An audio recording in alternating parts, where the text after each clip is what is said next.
Alrighty, folks. Hello and welcome to North Wilkesboro Speedway.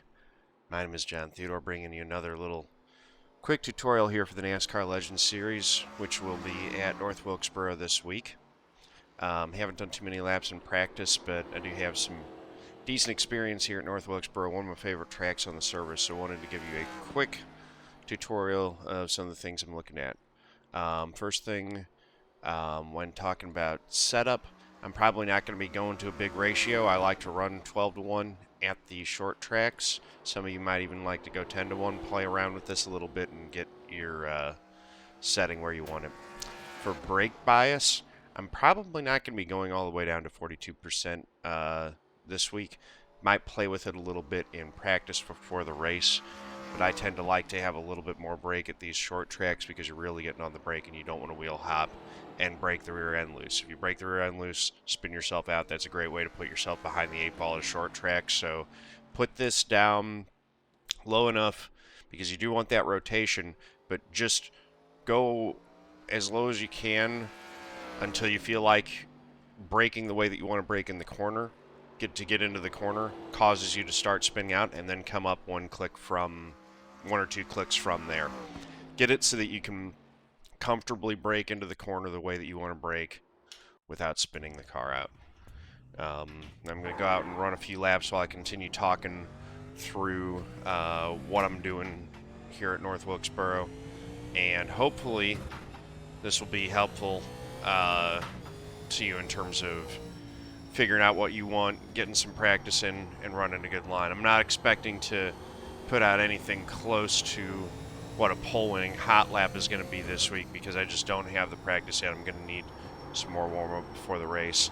But basically, I use the bottom dotted white line kind of as a guide for where the track is, and I like to straddle it. I do like to get my tires down below there to get some good rotation.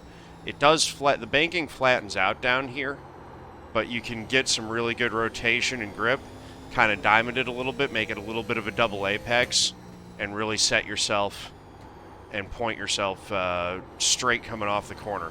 Now, getting the wheel straight coming off of particularly turn 4 is really important. Turn 4 does a rise up and goes over the hill, kind of similar to what you see at Dover and some other tracks like that. The car can get really light there, and if you've got a bunch of wheel cranked into it, especially if you're up high here where that's bigger, see how I lifted out there? You can really get the car upset, and you'll see a lot of people in practice self-spinning coming off turn 4 because of how light the car gets. Turn 2, much easier to deal with, and you're going uphill coming out of turn 2. But turn 4, you go over this crest and then downhill on the front straightaway. It's one of the unique characteristics of North Wilkesboro is that the straightaways are actually on an incline. You're going uphill a little bit on the back straight and then drop down into turn 3. And then coming out of turn 4, you come over this crest and then you're going downhill actually for the entire front straight in 1. That also means that you're going to need to use a little bit more brake into turn 1 than you do into turn 3. The corners are different at each end of the racetrack, so you're going to want to approach them slightly differently. As the race goes on, I'm pretty sure that, and actually, yeah, you're going to have fuel to make it the whole distance, but as is always the case, managing tires is going to be part of it. Track position is going to be pretty important, so you're just going to want to, as cautions come out, it's going to be a case-by-case decision and situation as to whether it's worth coming down and taking 2 tires. Don't take 4, take 2. Only take those right side tires. You're not going to be changing lefts the whole race.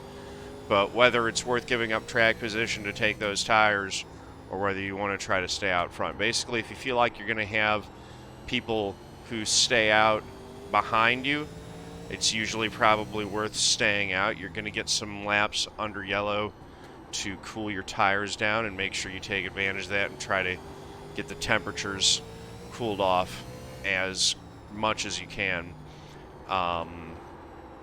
Those new tires will be good, but new tires are really only good here for, usually in these cars, new tires are really only good for about 10 laps or so. So, and then they kind of level out. So just keep that in mind. When you're taking tires, are there going to be more cars, too many cars for you to get through by the time your tires level out to get back to where you were or not? And that's sort of how you make your decision. From what I'm seeing, the tire wear here, as long as you're being pretty good with your line, shouldn't be too extreme. Now, you can definitely overdrive your tires and scrub them off, but as long as you're driving a sensible line, you should be able to make the tires last the whole race, and that shouldn't be an issue. It's just that if a caution comes out after, say, a 30 or a 40 lap run, you're probably definitely going to want to be taking tires at that point, because everyone else will be coming down to pit road to get tires as well, so you'll just want to come with them. At the end of a 5 to 10 lap run, maybe even a 15 lap run, it might be a more of a split decision, and then you'll need to make the decision about which side of that split you want to be on. Another thing is that as the race goes on and as the tires heat up, generally speaking, you want to be on the inside to make your passes here, but because of the way that these cars exit the corners, you really want to drive straight off on exit. The car on the outside has a lot of tools in their disposal to fight a car on the inside on exit, and you can actually get some pretty similar lap times if you're using those exits correctly. Now, the car on the inside is going to get a lot of advantage on the entry part of the corner and can often slide up in front. So that it's just something that you're going to want to keep in mind, that the inside line is where you want to be, and you can make some really good passes and things like that, but just be aware that the guys on the outside line have a lot of tools to fight, particularly as the run goes on, with keeping that inside line car pinched down. And passing here can be pretty tough once you've got guys on even tires. Keeping your tires cool, keep a little bit more grip in them, and having so that they're there for you to lean on when you need to make a pass is going to be important. As it is anywhere. A lot of these are general tips that tend to pretty much apply to every track. But yeah, you're gonna want to be braking pretty early going into these corners. These cars are heavy, and as is always the case with these cars, you kind of need to coax them into the corner and get them to take a little bit of a set. You can't just, they're not point and shoot the way that mountain race cars are. You really need to allow for time for the weight transfer to shift onto the springs and make sure that that weight transfer's concluded in order for the grip to be there. Otherwise, you can get yourself in an imbalanced situation, or you can just go into the corner and the car will just feel like it's going to plow straight, and that's because you haven't been giving yourself enough time on the steering. I just broke it a little bit loose there. You saw that by going a little bit aggressively on my entry with my turn-in. But that's pretty well gonna do it for North Wilkesboro. Just some general tips and tricks and things to keep in mind. It's a short track. You're gonna be in close proximity to people. People are braking pretty hard into the corners, so it's pretty easy for contact to happen. Try to keep your wits about you and your head screwed on straight, and be patient and let the race come to you with this one. Let other people make the mistakes, and keep a cooler head, and you'll be there to capitalize on them. So looking forward to tonight. Hope you guys are too, and I hope that this video had some tips, and that you know, the line that I'm showing you here ends up being one that's usable for you. So looking right now, you can see I'm running 21.5s, kind of right there. That's where it leveled out at after several laps. Tires on that run, the rights were down to 78s. I was probably a little bit harsher on them than I necessarily needed to be. That was a 22 lap run. So, you know, like I was saying, going for a full run, if it happened to go green the whole way, you'd be pushing the tires right about to their limit to make it the whole distance, especially if you're being hard on them. Just going to go out here real quick and give you a couple looks at hot lap here, just to see if I can beat that 19.9. I always recommend, don't make all of your practice your qualifying. Most of your practice should be long run practice, but it's always good to split that up with a couple attempts at the hot laps, because qualifying well makes your whole race go much easier and much smoother. So try to have a good hot lap in your back pocket so that you can pull that out in qualifying and make your race easier by trying to start further towards the front. But again, your bulk of your practice shouldn't be on hot lap time. It should be on long race pace.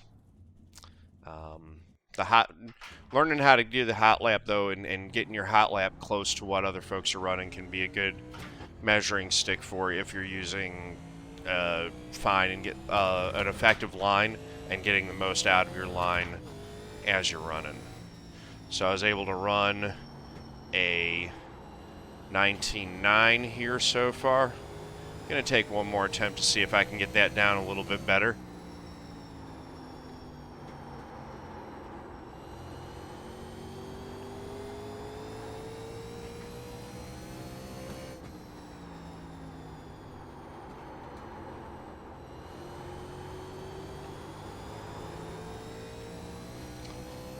And we got a little bit better. Went 2/10 quicker. It's a 19.728. I think that's probably still not optimal. I wouldn't be surprised to see guys down in the 19.5s. But that lap there, if you wind that back and play that back a few times, I'm going to go check the video real quick and give you a little bit of analysis on that one.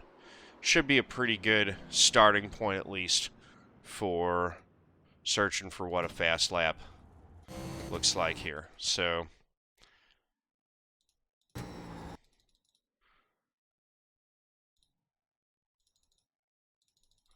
let's see.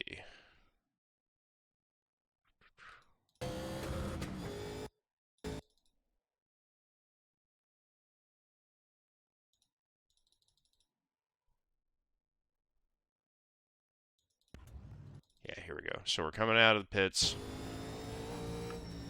For the out lap, kind of straddle this white line and just, you're looking straight off, get a good cut coming off turn 4.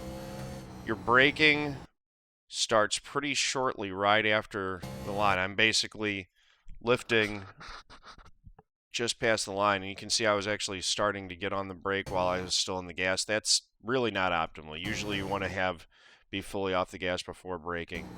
Brake pressure spikes up to, I would say, probably around 60%, close to there. And again, it's pretty much right after the line where I lift off and where I start braking. Try to get down underneath this double white line, and using this seam here kind of is my line for the bottom of the track on entry. Let the car drift up a little bit and then point and shoot off the corner straight off.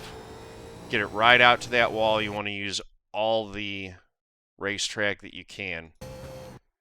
Coming into turn 4 again, I made a mistake here actually. I'm applying brake and I'm still full throttle, so you want to be lifting before you start braking. That's not optimal. But the lift and brake starts basically kind of right after this gap in the wall is usually a good marker there.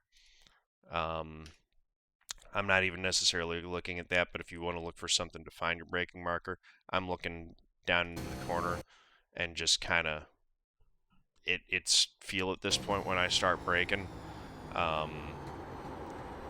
Use that trail brake. Notice how, if you can see this right here, notice how I'm riding this trail brake all the way through the corner. And then picking up the throttle, and I'm not full throttle off of turn 4 usually until I crest that hill, and I know that I've got the wheel pointed completely straight. While I'm sawing on the wheel and fighting it right there, you can see I'm wiggling the wheel back and forth a little bit. You can watch this, my driver's hand move. Saw back, forth, saw back, forth. That's just chasing the rear tires and the rear grip, trying to keep them under me. So yeah, that's gonna do it for this video.